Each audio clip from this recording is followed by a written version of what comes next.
COCO. Oshtosanali Wado. Hello. Good morning. Thank you for watching. I hear my son playing in the background. But I wanted to get on here real quick, and I'm going to try to make it super fast. But there's like videos going around of like people talking about people who feel as though they're in the wrong body, which I have no problem with that. Like, that's not my journey in life, and that's got to be a rough one to walk, right? They are going into females' bathrooms, and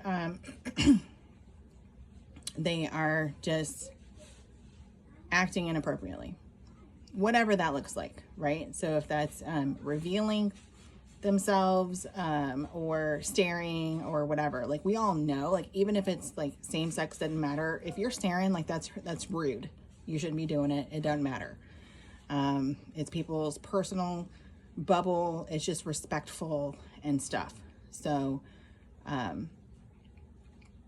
but like, if you have not had all of the surgeries that you need to have, then you need to be modest in no matter what level of comfort you feel, you need to be modest, because it is traumatizing to people. I'm not trying to say that you are in any way gross or something is wrong with you or anything. I'm not saying that at all. What I'm saying is, coming from a perspective of someone who is a survivor and thriver from military sexual trauma, as well as molestation in childhood and stuff, I got to the point where it was hard for me to even talk to men, okay? It was very difficult for me to be in the same space as men. I'd rather be sitting in my car. I'd rather avoid all of it. Huge panic attacks to the point of almost vomiting, hyperventilation, sweating, just fight or flight just kicks in super bad. So when people should feel safe, there should be safe spaces, right? And especially where there's a vulnerability. Just to give you an idea, back when my husband was, we were changing his medications, and we also changed the person that he was seeing from a neurologist to an epileptologist, because that neurologist was doing him way dirty. I had to bring him everywhere, okay? Because I was on seizure watch. Like, let's be real about it. And so he had to come with me to my VA appointments in the women's clinic. And he actually had to come into the room that I was being seen in. So if you are familiar at all with the VA, they were not allowing spouses anywhere, which was really crazy to me, because you need an advocate, right? But especially in the women's area, you couldn't have a man on the floor at all. You had to call out, like, they had to say, "Man on the floor," because they were letting the females know, because MST is super prevalent, as well as other trauma-inducing things for females as well as males, but for females as well. It's really prevalent with females, really heavy with females. So on that floor, even if it was like somebody coming in to deliver something, or like a janitor, or like something, like, they just knew that wing, you just do not go in.